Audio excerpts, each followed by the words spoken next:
espacio de educación médica continua. Y antes de dar inicio a nuestra sesión, les recordamos que todas las preguntas las podrán hacer a través del chat y al final de la sesión de nuestra participación de nuestro ponente se las haremos llegar al final de su participación. También les pedimos que nos hagan favor de poner su nombre completo en la pantalla y también es indispensable que nos hagan favor de llenar la encuesta de satisfacción para poder elaborar las constancias y la liga para tal fin estará localizada en el chat al final de la sesión o a través del código QR. En nombre de la Escuela de Medicina y Ciencias de la Salud del Tecnológico de Monterrey, les doy la más cordial bienvenida a la sesión académica de pediatría. Hoy iniciaremos otro módulo en donde hablaremos de tanto de Down como de algunas situaciones de alimentación. Y en este caso tendremos el tema que nos hará favor la licenciada Catalina Lozano Ramírez de presentarnos. El tema es trastornos de la conducta alimentaria en adolescentes durante la pandemia. Me voy a permitir dar una pequeña reseña de la licenciada Catalina Lozano Ramírez. Ella estudió la carrera de Nutrición y Bienestar Integral en la Escuela de Medicina y Ciencias de la Salud del Tecnológico de Monterrey. Obtuvo una maestría en Trastornos de la Conducta Alimentaria y Obesidad por la Universidad Europea en Madrid, España. Actualmente ella es profesor clínico de TecSalud y su práctica clínica la realiza en el Hospital Zambrano Helio. Ella es profesora de cátedra de la Escuela de Medicina y Ciencias de la Salud del Tecnológico de Monterrey, tanto en ciencias básicas en la carrera de medicina como también en la carrera de nutrición. Nos da muchísimo gusto, Katy, que estés aquí con nosotros. Adelante con tu presentación.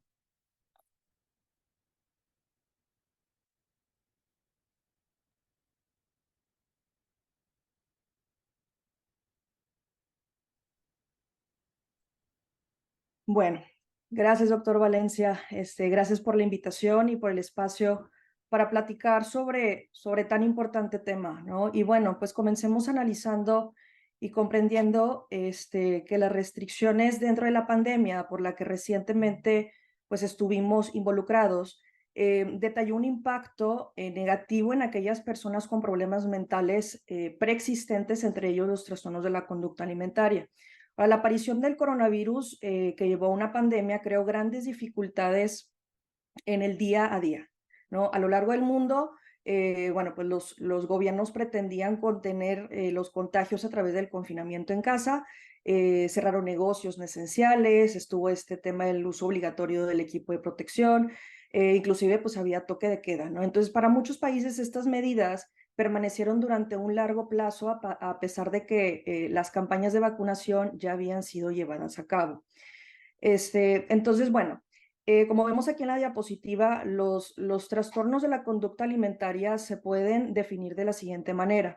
Se trata de un grupo de trastornos psiquiátricos caracterizados por una alteración definida del patrón de ingesta o de la conducta sobre el control del peso, que supone un deterioro físico y psicosocial. Ahora, los trastornos alimenticios se estiman que pudieran afectar hasta el 9% de la población a nivel mundial, ¿sí? Y ya tomado en cuenta en su totalidad, podría ser considerado uno de los problemas más fatales de la salud mental. Tanto la anorexia nerviosa como la bulimia nerviosa afectan de forma preferente a la población adolescente femenina en una relación de 9:1. ¿Okay? Siguiente diapositiva, por favor.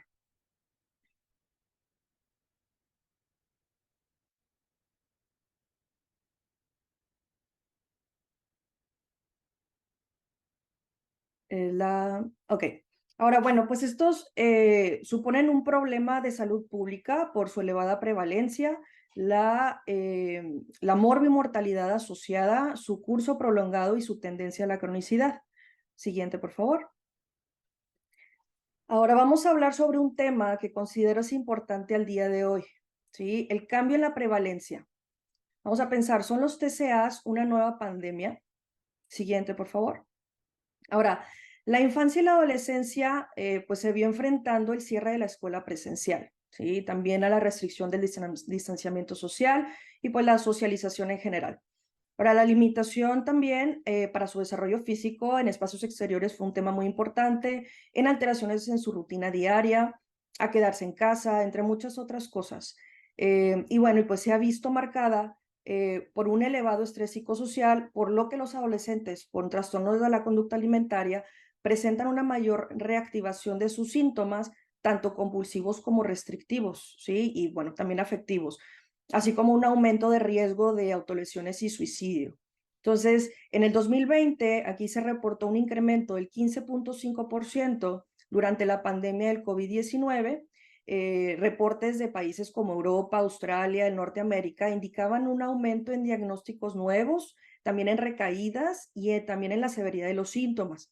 Y estos se vieron afectados por estos cambios tan abruptos en la vida cotidiana como la falta de rutina y la pérdida de las interacciones con otras personas, el incremento en la exposición a redes sociales y sobre todo por el tema de redes sociales, todo esto por también la internalización de ideas de belleza, ¿no? Comorbilidades psiquiátricas exacerbadas por el aislamiento, entre otras cosas. Siguiente, por favor. Bueno, en el siguiente estudio llamado Trastornos de la conducta alimentaria en la adolescencia en época COVID, una nueva pandemia, vamos a poder analizar lo siguiente. Adelante. Ahora, en este estudio van a comparar ingresos con diagnóstico de trastornos alimenticios en una unidad de hospitalización breve de adolescentes de psiquiatría que han tenido lugar durante un periodo de tiempo de pandemia por COVID, que va a estar delimitado entre el 14 de marzo del 2020 y el 13 de marzo del 2021. Se va a denominar año COVID y un periodo temporal antes de la pandemia que va a oscilar entre el 14 de marzo del 2019 y el 13 de marzo del 2020, que se le va a llamar año pre-COVID. Ahora, tiene como objetivo analizar los cambios apreciados en una unidad de hospitalización breve de psiquiatría de los ingresos de pacientes adolescentes con TCA en relación a la situación de pandemia de COVID y la posible influencia del contexto sociocultural desencadenado por dicha pandemia, tanto en la incidencia como en el perfil clínico de estos pacientes. Adelante. Bueno, ya analizando esto, en esta tabla podemos observar las características sociodemográficas de la muestra, ¿sí? Fue de 9 frente a 23 ingresos en el año COVID y teniendo en cuenta el número total de ingresos en la unidad de los periodos estudiados, los ingresos por TCA en el año pre-COVID suponen de un 4.5% de ingresos totales frente a un 9.3% en el año COVID. La diferencia realmente, estadísticamente hablando, pues no es significativa. Sin embargo, va a implicar más del doble del porcentaje de ingresos por esta causa de la pandemia. De los 32 casos totales, solo uno correspondía a un varón, ¿sí?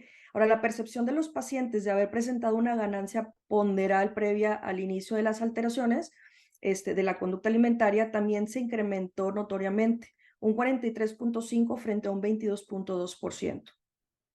Y el IMC al ingreso también ha disminuido en más de un punto en el año COVID de 16.3 frente a 17.5. Y la estancia media hospitalaria en el año COVID aumentó de forma importante, siendo la media de ingresos de 22 días frente a una duración media de 10 días en el año pre-COVID. Y hablando en relación a las características clínicas, como el tema de restricción, ejercicios, purgas, etcétera, también podemos encontrar un incremento en el perfil restrictivo de estos pacientes. Adelante. Ahora, en cuanto a los motivos de ingreso, en el año COVID-19 se puede apreciar un aumento de la frecuencia de problemas de alimentación como el motivo de ingreso principal en estos pacientes respecto al año pre-COVID. Ahora es importante comprender cómo el peso puede determinar el nivel de gravedad, que puede aumentar la gravedad en términos de los síntomas clínicos, ¿sí? Los grados también de disfuncionalidad, la necesidad de la vigilancia, y no olvidar que también un IMC, un índice de masa corporal en un ingreso que es muy bajo, puede también tener un mayor riesgo de síndrome de realimentación, por lo que estos tendrían que también tener un menor contenido calórico y la progresión necesitaría de un periodo mucho más largo. Ahora, algo referido por las pacientes en el uso de redes sociales, se ve el uso de un 65.2% en el año COVID frente a un 11.1% en el año pre-COVID. Y claro, como algo importante, esto ha repercutido de manera importante en también un tema, problema conductual frente a la comida. ¿Por qué? Pues esto incluía también pues el tema de rutinas de ejercicio, consejos para realizar dietas pues supuestamente saludables y pues inclusive aplicaciones que permiten el conteo calórico. Adelante. Ok. Ahora aquí podemos encontrar otro estudio llamado Trastornos de la conducta alimentaria en adolescentes durante pandemia. Eso es un estudio transversal y podemos encontrar lo siguiente. Adelante. Ahora, tiene como objetivo determinar tipos de comportamientos y gravedad de sintomatología en niños y en adolescentes atendidos en una unidad de trastornos de la conducta alimentaria durante el periodo de COVID frente al mismo periodo del año anterior. Ahora, fueron un total de 132 pacientes y se analizaron características sociodemográficas, valores antropométricos, conductas alimentarias, conductas compensatorias y síntomas físicos y emocionales. Y bueno, también se tomaron en cuenta pacientes con trastornos de la conducta alimentaria no especificado, pica, trastornos de rumiación, ARFID, bulimia nerviosa y anorexia nerviosa. Adelante. Se tomaron en cuenta el peso, peso ganado, peso perdido, talla, índice de masa corporal, estas principalmente como variables cuantitativas antropométricas, y después también se tomaron en cuenta factores importantes como amenorrea secundaria, conductas restrictivas, purgativas, autoagresivas, número de atracones, manifestaciones de ansiedad, irritabilidad, valoración de autoestima, comportamiento social, actividad física y rendimiento escolar. Y cabe recalcar que la variable de edad aquí se reagrupó en dos. En niños menores de edad, menores o igual de 12 años, y adolescentes de edad o igual a mayor de 13 años. Adelante. Ahora, la muestra de estudio incluyó, como antes mencioné, un total de 132 sujetos. 61 de ellos pertenecieron al periodo del 1 de enero al 31 de diciembre del 2019 y el 71 pertenecieron al periodo entre el 1 de enero y 31 de diciembre del 2020. De ellos, un 88.6% fueron mujeres, este porcentaje que aumentó hasta un 90.1% durante el periodo de la pandemia. Y ahora, el grupo de edad mayormente afectado por alteraciones de conducta alimentaria, podemos observar, fue la población adolescente con un 87.1% frente al 12.9% de los menores de 13 años. Esto obviamente siendo mayor la diferencia en la etapa COVID. Adelante. Ahora, en relación a los tipos de trastornos alimenticios, en esta tabla podemos observar cómo se representa la anorexia nerviosa restrictiva como la patología predominante en ambos periodos, viendo un incremento de 53.5% en periodo COVID frente al no COVID, de esto de 42.6%. Y también importante ver cómo el porcentaje de participantes que mostró pérdidas de más de 20 kilos en el 2020 fue del doble con respecto al año anterior, 13.4 contra 6.4%. Adelante. Bueno, y el ejercicio utilizado como método compensatorio y de restricción de calorías tuvo mucho más peso en el periodo COVID, con 77.5% frente al no COVID de 29.5%. Y un mayor porcentaje de la muestra también manifestó síntomas físicos, como la amenorrea secundaria, presente en un 49.3% en adolescentes durante el 2020, que esta cifra se reduce a la mitad en el 2019, y pues que realmente, pues ya estadísticamente hablando, es significativo. ¿Sí? Entonces, ahora en los estudios, pues que pudimos haber observado anteriormente, podemos revisar, podemos adentrarnos un poco en las conductas alimentarias, pues son muy patológicas en individuos con o sin un diagnóstico de trastorno alimenticio. Ahora es posible que con los cambios sociales y ambientales en casa se unieron al aislamiento y también incrementaron el riesgo de recaídas o inclusive empeoramiento de síntomas, ¿no? Entonces, un ejemplo pues sería individuos pudieron pues también experimentado dificultades en mantener conductas compensatorias como actividad física por este encierro obligado, el empeoramiento también, pues estaba la preocupación por el peso, su imagen corporal, y pues por todo esto se exacerbaron los síntomas del trastorno alimenticio. E interesantemente, estudios reportaron también que la pandemia permitió que las personas con un trastorno alimenticio tuvieran este espacio y tiempo para reflexionar, ¿no? Los participantes dentro de los estudios describían este periodo como una oportunidad para reflexionar en su propia recuperación, en su progreso, experiencias, también sumándole todos estos retos que faltaban por llegar durante el tratamiento. Y pues fue una mezcla de experiencias positivas y negativas en personas con trastornos alimenticios.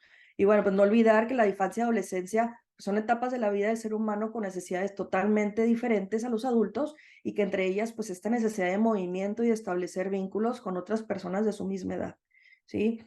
Y bueno, y por último, por el tema de redes sociales, pues también esta búsqueda de promover hábitos saludables constantemente, pues como el ejercicio físico, la comida casera, la alimentación saludable, todo esto con el objetivo de pues contrarrestar efectos de sedentarismo y la falta de actividad pues social y laboral. Todo esto tuvo que ver con los principales factores pues predisponentes de este momento social único, ¿no? Que tiene estos pacientes que tienden a ser muy perfeccionistas.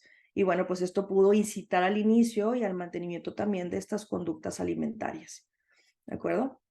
Entonces, bueno, me gustaría cederle la palabra a dos personas que me van a estar acompañando el día de hoy eh, para que podamos seguir con el temario que nos van a estar hablando ahorita sobre un tema muy importante que es tratamientos ambulatorios, etcétera. Ella es la doctora Suyeli Fonseca, ella es médico internista, es actualmente, bueno, ella es coordinadora de nuestra unidad de trastornos de la conducta alimentaria, coordinadora de la parte médica, y ella cuenta con una maestría en trastornos de la conducta alimentaria por la Universidad Adolfo Ibáñez. Y también tenemos a la licenciada Luisana Castillo, ella es psicóloga clínica, con también una maestría en neuropsicología, con toda esta área expertise en la parte de trastornos de la conducta alimentaria, también siendo coordinadora de nuestra unidad de trastornos de la conducta alimentaria. Entonces, bueno, bienvenidas, buenos días, les cedo la palabra. Gracias, Katy. ¿Le puedes dar a la siguiente, por favor? Y a la siguiente. Ok. Bueno, esto nada más es un poco lo de lo que ya comentó Catalina. Vimos en la pandemia un incremento de los síntomas también de ansiedad, depresión y otras comorbilidades que con frecuencia acompañan a los trastornos de la conducta alimentaria. De hecho, el acompañamiento por comorbilidades psiquiátricas es más la regla que la excepción. Entonces, tanto los pacientes que ya habían estado con recuperación tenían preocupación por tener un deterioro, por tener una recaída.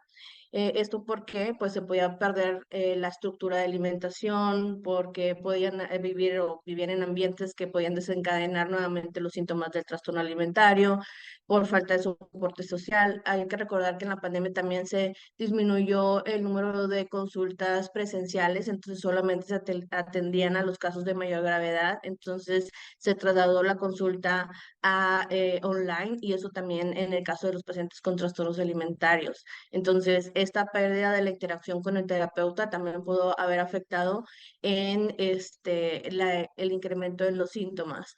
Y también pues había una preocupación por el que no estuviera en su alacena o porque no tuvieran al alcance la comida que estaba indicada en su plan alimentario. Entonces, todo esto pues también contribuyó a lo que estábamos platicando. Sí, la siguiente, por favor. Entonces, hablando de la inseguridad alimentaria, cuando hay inseguridad alimentaria, que es el no tener el acceso a los alimentos que se requieren para tener pues, la energía que necesita para realizar todas sus actividades, entonces se asocian a un aumento en el desarrollo de síntomas más relacionados con purga, atracones. ¿Por qué? Pues puede un paciente pasar un periodo de ayuno o no tener al alcance el alimento, y entonces en el momento en que está presente puede tener una pérdida de control y tener una conducta de atracón y posteriormente culpa y conducta purgativa. La que sigue. La que sigue. Entonces, como platicábamos, ya no había un acceso directo hacia la consulta de profesionales que tengan entrenamiento en trastornos alimentarios, de los psicólogos, de psiquiatras, etcétera, porque al cambiarse todo online, también disminuía la cantidad de tiempo en consulta, o sea, ya había menos espacios, luego al incrementar también la cantidad de pacientes, se ocuparon más los espacios, entonces hubo un deterioro, no nada más en el caso de los trastornos de alimentación, sino también en otras patologías, pero hablando de TCA, podemos ver que, como ya se ha descrito, que hubo un aumento en los pensamientos, o sea, hubo un aumento en el ejercicio excesivo, un aumento en las conductas restrictivas, un aumento en las conductas purgativas, y esto nos llevó a consecuencias de aumento en la severidad del trastorno alimentario, no nada más en la parte de la psicopatología, sino también la parte de la comorbilidad médica, porque entonces teníamos pérdidas de peso más abruptas, de 10 kilos en 2 meses, que ocasionaban en un adolescente que está en desarrollo alteraciones hemodinámicas, alteraciones de electrolitos, cuando tenían periodos de purga muy intensos, porque incluye tanto el vómito, laxantes, diuréticos, etcétera. Entonces, esto llevó a que también hubiera un incremento en las hospitalizaciones de casos de mayor severidad. La que sigue. Ok. Entonces, hablando de esto, queremos mencionar también la tasa de recaídas que hay en los trastornos de la conducta alimentaria. Existen diferentes niveles de tratamiento. Los trastornos de la conducta alimentaria pueden tener un tratamiento ambulatorio, pueden tener un tratamiento ambulatorio intensivo, puede haber algo que se llama hospital de día, en donde los pacientes están acompañados por terapeutas entrenados a lo largo de varias horas durante el día y tienen acompañamiento en tiempos de comida, tienen terapias grupales, etcétera. Y tenemos el último nivel que es el internamiento. Entonces, como hay diferentes niveles de tratamiento, pues se infiere que cuando un paciente llega directamente hacia una hospitalización es porque tenemos un paciente de mayor gravedad. Entonces también tenemos un paciente que tiene una mortalidad o un riesgo, una mortalidad aumentada, ¿no? Entonces, ya que el paciente se interna, o sea, se sabe que una de las, o sea, alguna de las cosas negativas de esto es que, o sea, si esperamos a que el paciente llegue a este nivel, ¿verdad? También estamos incrementando la posibilidad de que el paciente no llegue a recuperarse o que tenga recaídas de manera recurrente. Entonces, las tasas de recaída para anorexia después de un internamiento, de un tratamiento intensivo en hospitalización o en hospital de día, se reportan altas, tan altas como hasta de un 31%, y esto puede mantenerse tanto, o sea, al mes de egresado hasta como un año después de que salió el paciente. Y esto es de manera independiente a la edad del paciente, es decir, tanto los adultos como los jóvenes, los adolescentes tienen un riesgo de estar constantemente en recaídas. Adelante. La que sigue. Ay, la anterior, por favor.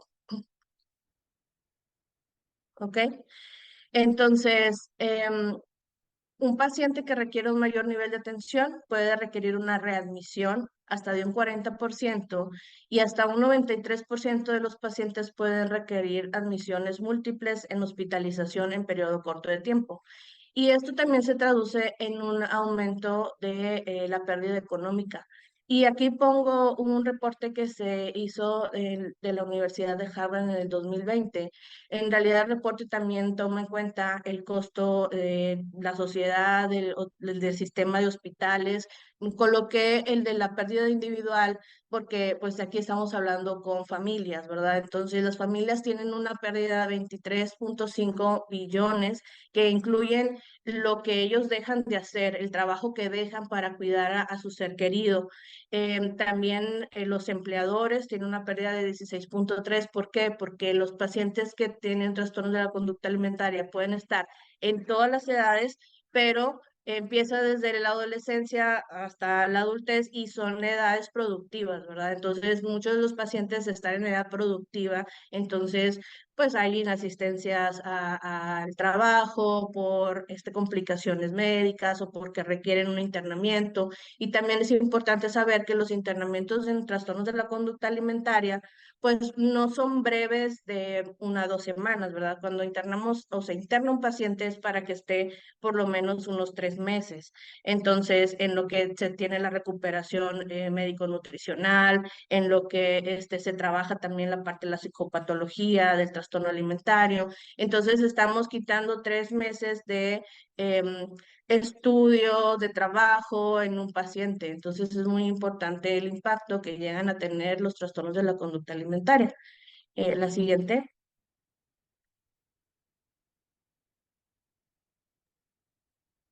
Gracias. Bueno. Eh, Ujú. Gracias, Uyeli. Algunos de los factores que están asociados a las recaídas en este tipo de pacientes que van a necesitar más de un internamiento es que al momento de que nosotros los recibimos y hacemos una evaluación y una aplicación de escalas psicométricas que nos permiten medir el nivel de severidad, vamos a encontrar factores pretratamiento, o sea, una evaluación inicial, vamos a encontrar algunos puntajes altos en disgusto de imagen corporal, mucha motivación a la delgadez, dependiendo mucho el trastorno que nosotros tengamos, ¿sí? Entonces, también al momento de que lo admitimos, conforme va pasando las etapas de la paciente, vamos viendo diferentes cambios en estas escalas, ¿sí? Posterior al tratamiento, pretratamiento y al momento de la admisión, de los factores importantes al momento de que aplicamos escalas y que hacemos una evaluación tanto del trastorno de la conducta alimentaria como de la historia de vida del paciente como psicopatológica, vamos a encontrar en una escala que se llama EDQ puntajes muy altos, ¿sí? En las subescalas que tienen impacto en la imagen corporal y en el peso, ¿no? En esta preocupación que las pacientes tienen de estos dos valores. También vamos a encontrar una alta preocupación por la comida o inclusive muchas veces las pacientes nos pueden decir que no le tienen miedo a la comida. Sí, pero cuando trabajamos e interpretamos esta información es, bueno, te preocupa la comida, quizá no la comida en sí, pero sí el efecto que va a tener en nuestro cuerpo, ¿no? Entonces sí hay que aprender muy bien cómo identificar estas palabras o a interpretar las palabras que las pacientes nos comentan. También algo que va a ser un factor de recaída fuerte o que va a ser de las patologías más importantes en cuestión de prestar mucho más atención es la anorexia del subtipo atracón-purga. ¿Por qué? Porque esta paciente ya pasó por episodios restrictivos y justamente en esta recuperación la paciente puede llegar a perder el control, ¿sí? Y empieza nuevamente con atracones, pueden ser subjetivos o objetivos, ¿sí? Y posteriormente a tener purgas. Entonces, generalmente en las estadísticas nos dicen que el nivel de mortalidad en cuestión de los trastornos de la alimentación, también el puntaje mayor se lo damos a las pacientes que tienen una anorexia del tipo atracón purga. También vamos a encontrar en las cuestiones ya psicológicas o psicopatológicas que vamos a encontrar puntajes muy bajos en las escalas de autoestima, tanto en la de Rosenberg o en algunas otras que nosotros podamos aplicar. También vamos a encontrar una muy baja motivación al cambio. Es muy esperado que las pacientes lleguen porque el familiar las interna, porque el familiar presiona para la recuperación. Sí, para que pase un nivel de conciencia de enfermedad en una paciente con TCA, pues tenemos que primero trabajar los objetivos médicos nutricionales, esperar a que encuentre esa estabilidad para posteriormente en ese camino ir trabajando con la conciencia de enfermedad, ¿no? Entonces esa motivación al cambio sí nos va a costar trabajo lograrla. Se consigue, pero sí es una situación que es de trabajo constante. También un factor importante de recaída para esta dificultad con la imagen corporal, para este disgusto, va a ser que muchas de las pacientes han tenido abuso infantil, ¿sí? Ya sea en una infancia temprana o en algún momento de su crecimiento. También vamos a encontrar que tienen intentos recurrentes de suicidio. Algunos pueden llegar a tener la ideación y muchas de ellas sí han llegado a tener un intento, ¿no? Entonces, vamos agravando las comorbilidades y los factores de vulnerabilidad en la recuperación de estas pacientes, ¿sí? Y durante el internamiento, ¿sí? Son de largo evolución, ¿sí? Entonces vamos a necesitar, como lo decía la doctora Suyeli, internamientos de 3, 4 meses y en ocasiones vamos a necesitar algunos 2, dependiendo en el momento en que se encuentre la paciente, ¿no? Al año del primer internamiento, ¿sí? Entonces, la duración es larga del tratamiento hay tratamientos especiales, sobre todo cuando existen tratamientos especializados previos, tratamientos en hospitales no especializados, ¿no? Entonces, una vez que se alcanzan los objetivos médicos nutricionales, vamos a seguir trabajando también con todos los aspectos psicopatológicos, ¿sí? Que refuerzan o que mantienen las conductas de la alimentación. Siguiente diapositiva.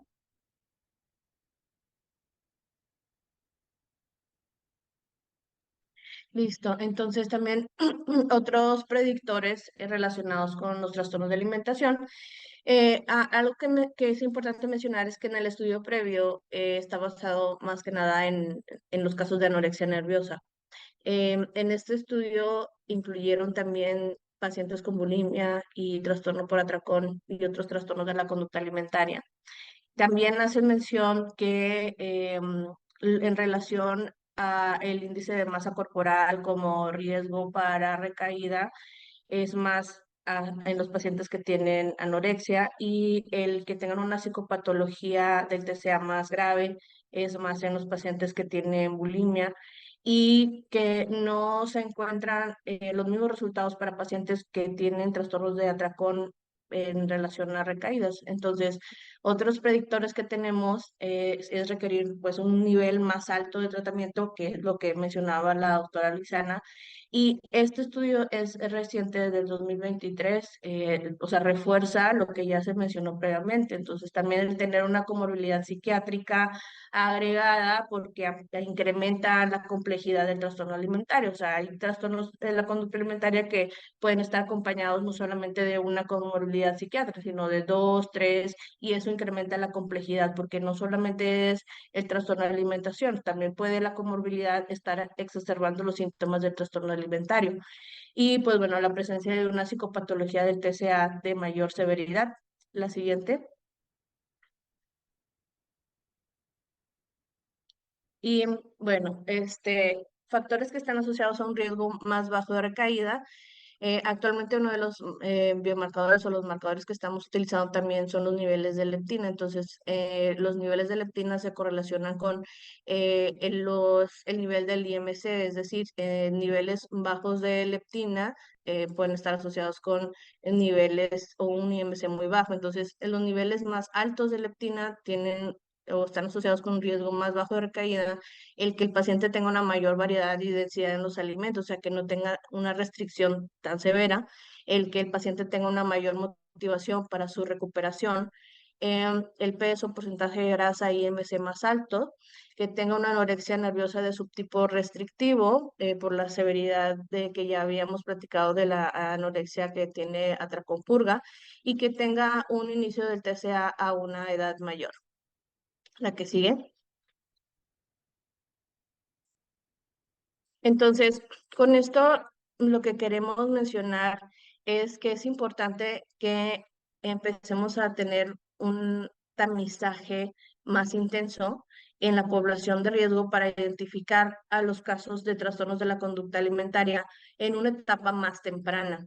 Y también que en el momento en que nosotros podamos, que identifiquemos o sospechemos de un caso que pueda estar relacionado con un trastorno alimentario, a lo mejor lo estamos observando más como conductas de riesgo, o a lo mejor me da algo de señal que puede tener un trastorno alimentario, pero no completamente. Si hay duda, lo mejor es evaluar, porque si evaluamos a tiempo, vamos a identificar los casos en una menor severidad y vamos a identificar más a los pacientes que pueden estar en un tratamiento ambulatorio, y no esperar hasta que el paciente ya requiera una hospitalización o un nivel más alto de tratamiento, porque además de todo lo que ya mencionamos, el requerir un nivel más alto de tratamiento nuevamente es incrementar la mortalidad del paciente, incrementar el gasto económico de la familia, ¿sí? Entonces, no solamente puede ser un internamiento, sino que requieran dos o tres. Entonces, siempre va a ser más importante el identificar de manera temprana una enfermedad, en todo tipo de enfermedad. Entonces, eso también incluye a los pacientes que tienen un trastorno alimentario. O sea, hay que poner foco de especial atención en incrementar el tamizaje de la población en riesgo, identificar los casos en etapas tempranas para iniciar también un tratamiento de manera oportuna. Como mencionó Luisana, el que tenga varios tratamientos previos, un paciente también incrementa el riesgo de que pueda recaer, y esto es porque puede ser que los tratamientos previos no estén en relación a un grupo de especialistas en trastornos de la alimentación, o puede ser que sí, y eso también incrementa severidad porque quiere decir que ya se utilizaron varias de las terapéuticas que actualmente tienen evidencia para lograr una recuperación y que no han funcionado. Entonces, tenemos que empezar a utilizar otro tipo de terapias de menor evidencia o que van saliendo como vemos que hay una poca tasa de recuperación, pues constantemente se están haciendo protocolos para la atención de los pacientes. Entonces, sería aplicar terapias nuevas, ¿no? Entonces, con esto, pues vamos a ayudar a disminuir el riesgo de recaídas y la mortalidad también. El que sí.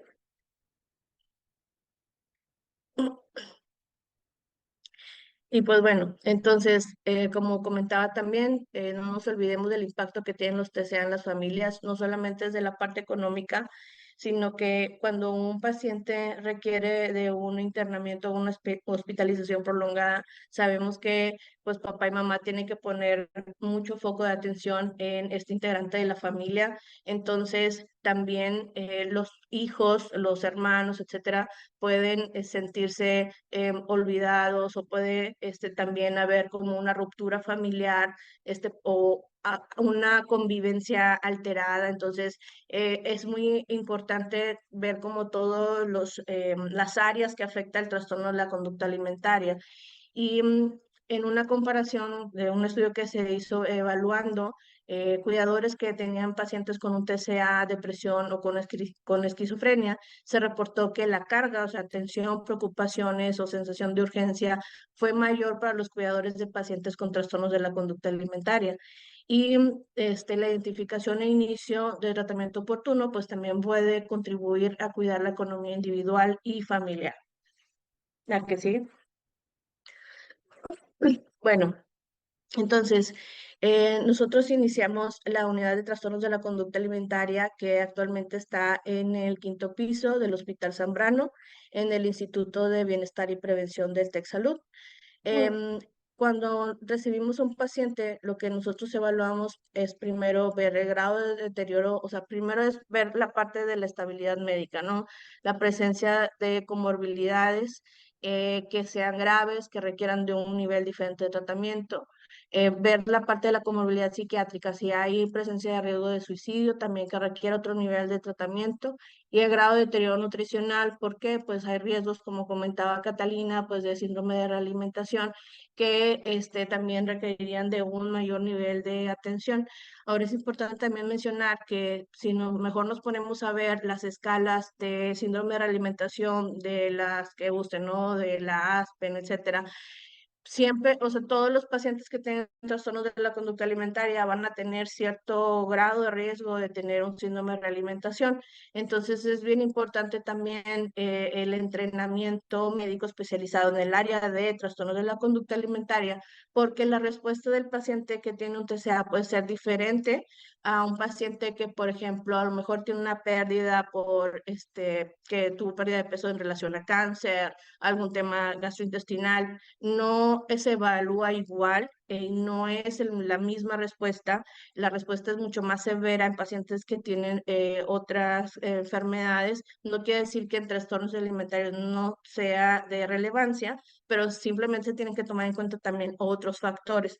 Y en la parte también de la evaluación del riesgo de hospitalización, no nos basamos en la parte médica, en cómo están los resultados del laboratorio. Eso es muy importante mencionar también, porque tenemos otros parámetros que están dictados por los profesionales que con mayor experiencia en trastornos de alimentación alrededor del mundo.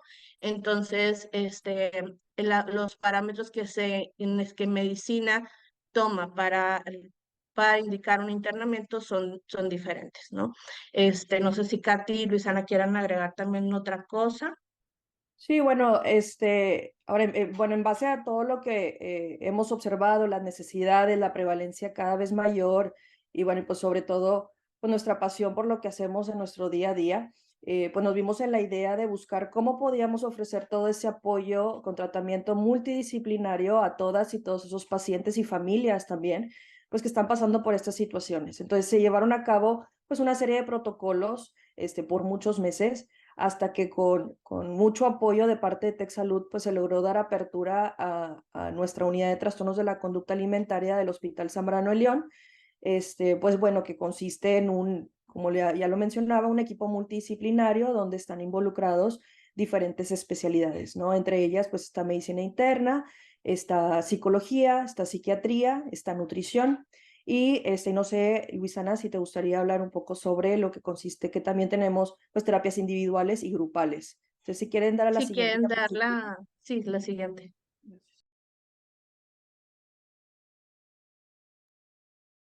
Sí, cuando hablamos de tratamiento ambulatorio, también es necesario saber que cada paciente también tiene un ritmo, sí tenemos que ir trabajando directamente en los objetivos médicos nutricionales, porque algo que debemos preservar pues es la vida, no tenemos que irnos dirigiendo hacia eso.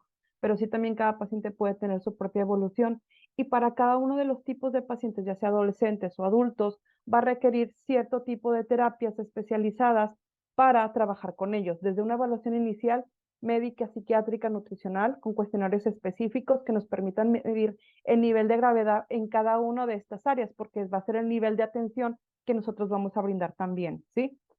Tanto de lo médico, lo nutricional y lo psicológico, psiquiátrico.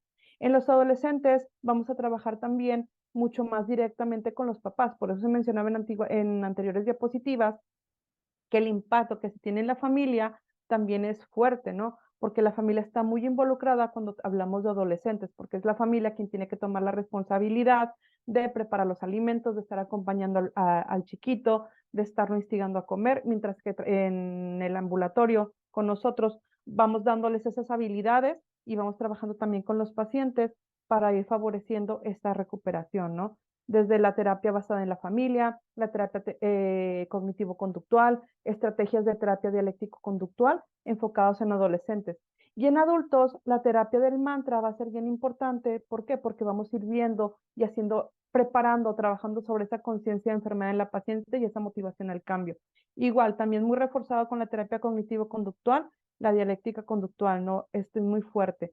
Y también vamos a trabajar mucho con las terapias nutricionales y psicológicas, ¿no? Como les comentaba, y hago mucho énfasis en esto porque es bien importante la parte médica, la parte de la nutrición al inicio del tratamiento, porque van a ser las cuestiones principales en trabajar con estas pacientes. Al momento que psicología va haciendo ese acompañamiento en la recuperación, va a llegar un momento en que ya el trabajo psicológico, psiquiátrico, va a ser el que va a estar sosteniendo y acompañando en la recuperación del paciente. Sí, se va a acompañar también de terapias nutricionales, psicológicas semanales, comidas terapéuticas, grupos de padres y grupos de pacientes para favorecer tanto las estrategias en casa como el preparar al paciente para recibir las indicaciones que los papás van a llevar a cabo, ¿no? Ir siendo como mediadores, ¿no? Preparando a la familia y preparando al paciente.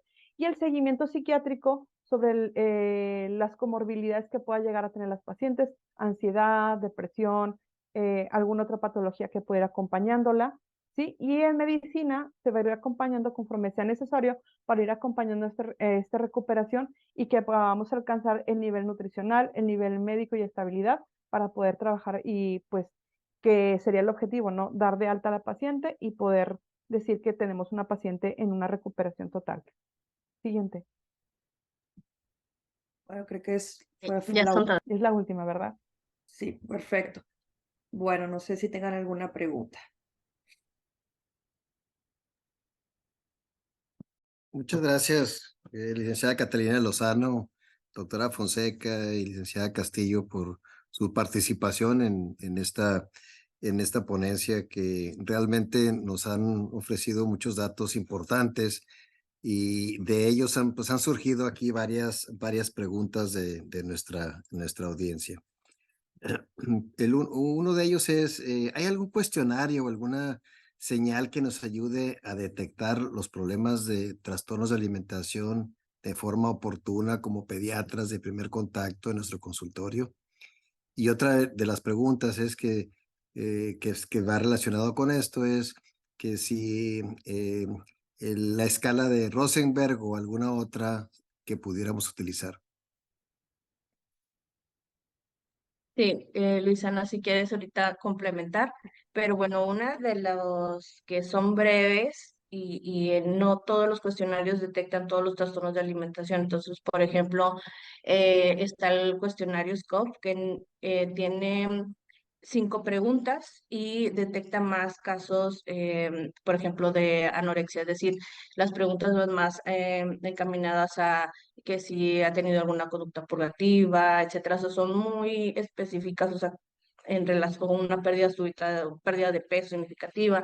También tenemos el cuestionario que es el IT-26, que ese cuestionario también nos permitiría detectar, por ejemplo, anorexia, bulimia, habla también sobre atracones, pero por ejemplo, el que se nos escapa la mayor parte de las veces es el ARFID, ¿verdad? Que hay también cuestionarios que por ejemplo, hay uno de 9 preguntas que, Luisana, si quieres complementar un poquito en relación también al ARFID, pero sí hay varios cuestionarios que se pueden aplicar. Lo malo es que no hay uno que incluya todas, ¿verdad? O sea, siempre el ARFID es el que queda un poquito más afuera. ¿Y estos cuestionarios, doctora, están dirigidos al adulto o al adolescente y a los niños también? Esos cuestionarios están dirigidos a población adolescente y población adulto. Generalmente están dirigidos o divididos en femeninos o en masculinos, ¿no? Porque los criterios de imagen corporal, de objetivos van un poquito diferentes. Estos cuestionarios son escalas de autorreporte. Entonces, vamos a obtener la respuesta que el paciente nos dé, ¿sí?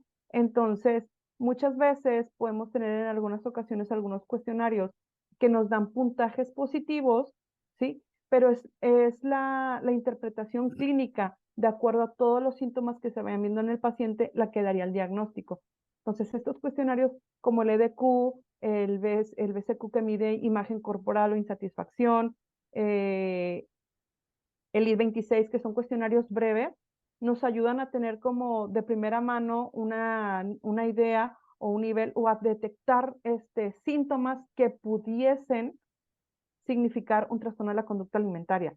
Generalmente todos los cuestionarios nos dan riesgo de trastorno de la conducta alimentaria, porque se tiene que complementar con toda la historia clínica, la historia del desarrollo, la parte médica y conductual. Entonces sí sería estos cuestionarios como de primera mano los que nos podrían dar como las primeras señales de alerta, ¿no? Acompañados también de la baja de peso y el deterioro nutricional.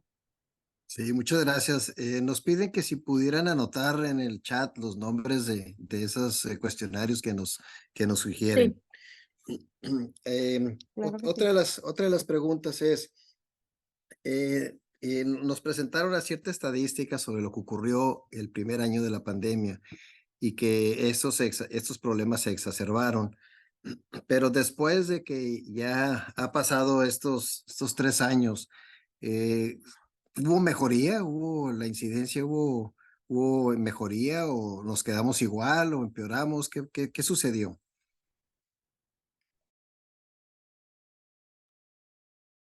Seguimos, o sea, todavía los casos, todavía la repercusión de la pandemia se sigue viendo. O sea, es decir, todavía estamos viendo casos más severos y también mucho en relación a que las comorbilidades que acompañaban a los pacientes como depresión, ansiedad, etcétera, también se incrementaron o se tuvieron una descompensación, por decirlo así. Entonces, todavía ahorita estamos viendo este incremento en los casos. Por eso también el de que hay una mayor necesidad de tener áreas donde se puedan atender a los pacientes, porque realmente la atención especializada en trastornos de alimentación, pues no hay muchos profesionales. Entonces, sí hay una necesidad incrementada de poder tener un mayor entrenamiento tanto en la identificación como en tratamiento, etcétera. Bien, la otra pregunta que nos hacen es si ya nos pusieron aquí lo que nos ofrece Tech Salud de este grupo multidisciplinario que es una clínica de trastornos de la conducta alimentaria. pero cuando un pediatra o un psiquiatra detecta estos problemas, ¿cómo lo refiere a esta clínica? ¿Tiene que ser con alguna de ustedes? ¿Tiene que ser a través de psiquiatría o puede ser nutrición? ¿Cuál es el proceso que nos recomiendan para un pediatra que independientemente de que esté o no en esa institución, pueda referir un paciente? Sí, pues la idea es, pues sobre todo promover mucho esta nueva unidad que pues es de todos, ¿no? Para el uso de absolutamente todos. Em, Nosotros estamos ubicados en el 5.º piso, en el Hospital Zambrano de León. Entonces está Health for Life, ahí nos dieron espacio en el 5.º piso. Em, Definitivamente, pues en la parte de pediatría, hay veces que me buscan a mí directamente, entonces ya valoramos todo el equipo, pues si el paciente es candidato a que pueda estar en el área ambulatoria. Y bueno, muchas veces no es un trastorno alimenticio como tal, a lo mejor hay más bien eh, conductas de riesgo donde esos también se trabajan, ¿sí? Entonces, ya sea hacer este enlace directamente, pues ya sea con nutrición o con medicina o directamente en la unidad de trastornos de la conducta alimentaria en el 5.º piso del hospital. Y cuando un pediatra refiere a un paciente a esta clínica, después, ¿quién coordina? ¿Con quién puede tener esa comunicación de manera continua? Sí, adelante, Sui. Sí, sí, claro. Bueno, es importante mencionar que tenemos como un algoritmo de atención. Entonces, esto es para poder también identificar los casos de manera temprana que no tienen criterios para estar en la clínica, ¿verdad? Entonces, en primera instancia tenemos la evaluación médica. Porque podemos tener pacientes con situaciones de vida pues graves que requieran de una hospitalización inmediata o de que requieran un tratamiento en hospital general. Entonces, primero es la evaluación médica. Esto es lo que se recomienda en la mayoría de los protocolos de atención actuales para tratamiento de TCA, justo porque pues no podemos dar ciertos protocolos de atención, terapias, etcétera, si tenemos un paciente que está inestable. Lo primero siempre es preservar la vida. Entonces, en trastornos de la conducta alimentaria podemos tener dos motivos de urgencia, o sea, varios, pero principalmente vamos a englobarlo en la parte de las complicaciones médicas y el riesgo de suicidio, porque los pacientes que tienen TCA tienen un acompañantes, como hemos dicho, comorbilidades graves y tienen una alta incidencia de suicidio. Entonces, hay que identificar a tiempo también los pacientes que tengan este riesgo. Entonces, la evaluación médica y la psiquiátrica son las iniciales que se realizan.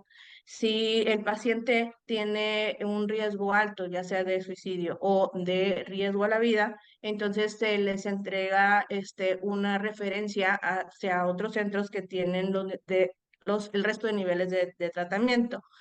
Y si por el contrario tenemos que el paciente está médicamente estable, que no hay un riesgo de suicidio y que en las escalas psicométricas nos está diciendo que tenemos una psicopatología que puede verse en un programa ambulatorio, entonces ya se agendan las citas con el resto del equipo, que es nutrición, psicología, y al final de esta evaluación se da una sesión de retroalimentación en donde les entregamos todo el reporte de la evaluación. Este mismo reporte, si el paciente viene referido por algún pediatra, que es el pediatra de cabecera, el pediatra de confianza de la familia, pues también se puede entregar con autorización de la familia, ¿verdad? Porque pues vienen datos confidenciales. Entonces, estamos súper abiertos a tener comunicación con todos los pediatras, psiquiatras, etcétera. Lo que queremos es dar una atención de calidad, pero también tener una buena comunicación con los profesionales que nos pueden estar derivando pacientes. No sé si respondí la pregunta. Sí. Si las madres que tienen trastornos de la conducta alimentaria, existe un mayor riesgo principalmente en las niñas, pero ese riesgo es por factor genético o por factor ambiental.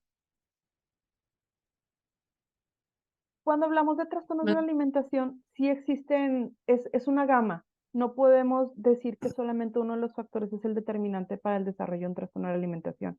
Sí son multifactoriales. Entonces, algo también, porque tienen componentes neurobiológicos, componentes ambientales, pero algo que queremos trabajar mucho nosotros desde la parte de los mitos o realidades de los trastornos de la alimentación es que generalmente los padres no son aliados para la rehabilitación de los trastornos de alimentación. ¿Sí? No depositamos la responsabilidad.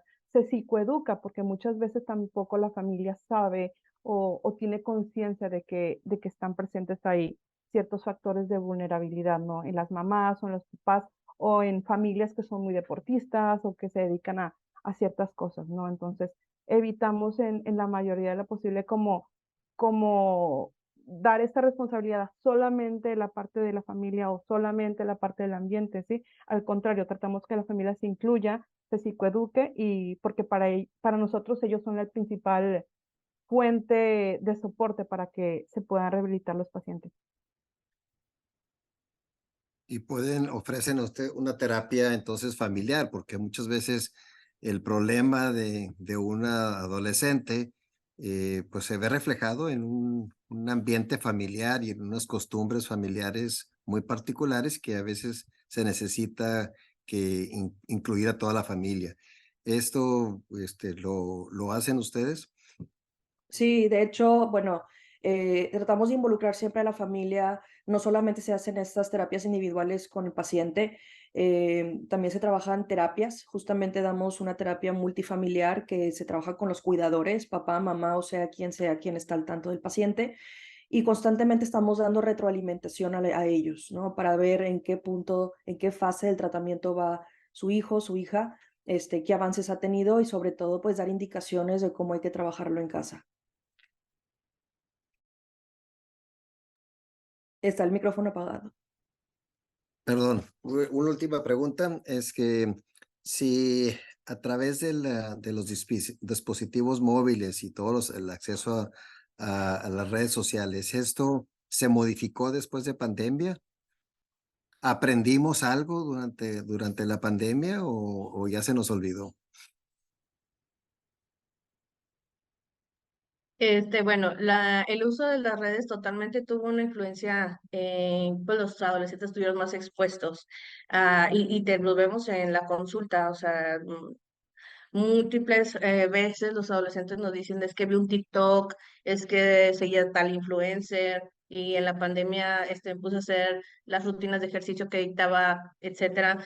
La realidad es que justo creo que fue el año pasado, fue el Congreso del Capítulo Hispano-Latinoamericano de Trastornos de la Alimentación, y trajeron a uno de los de redes de Instagram y pues bueno, explicaron un poquito sobre lo que se está haciendo para disminuir como el riesgo, y también podemos ver en las redes o en Instagram que ya hay como bloqueos que tú puedes seleccionar el que te muestre menos relación con la imagen o menos cuentas que hablen sobre el cuerpo que sean detonantes de trastornos de alimentación. La realidad es que seguimos estando como muy en contacto en las redes. No le podría decir como una cifra, ¿verdad? De qué tanto disminuyó, qué tanto sigue en aumento, pero lo que nosotros vemos en las consultas es que se sigue mencionando mucho las redes como un factor de contacto hacia el exterior, ¿verdad? Con otros países, otras culturas, como por ejemplo está mucho lo de Asia.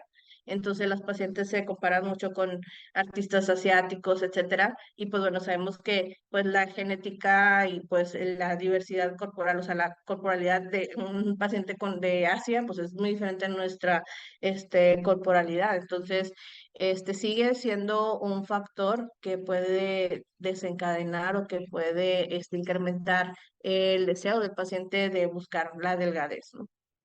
Muchísimas gracias a la licenciada Catalina Lozano, a la doctora Sucheli Fonseca y a la licenciada Luisa Castillo por esta participación en nuestra sesión académica de pediatría. Muchas gracias a toda nuestra audiencia. Los invitamos la próxima semana a continuar con estos temas, ya que veremos, la conferencia será Medicina del Adolescente en Tech Salud, y también se hablará de otro de las clínicas que tenemos, que es la clínica del adolescente, y será impartida por la doctora Cipatli Ayuso. Muchísimas gracias y que tengan un excelente día. Muchas No, gracias. no Gracias. olviden llenar la encuesta de satisfacción. Gracias.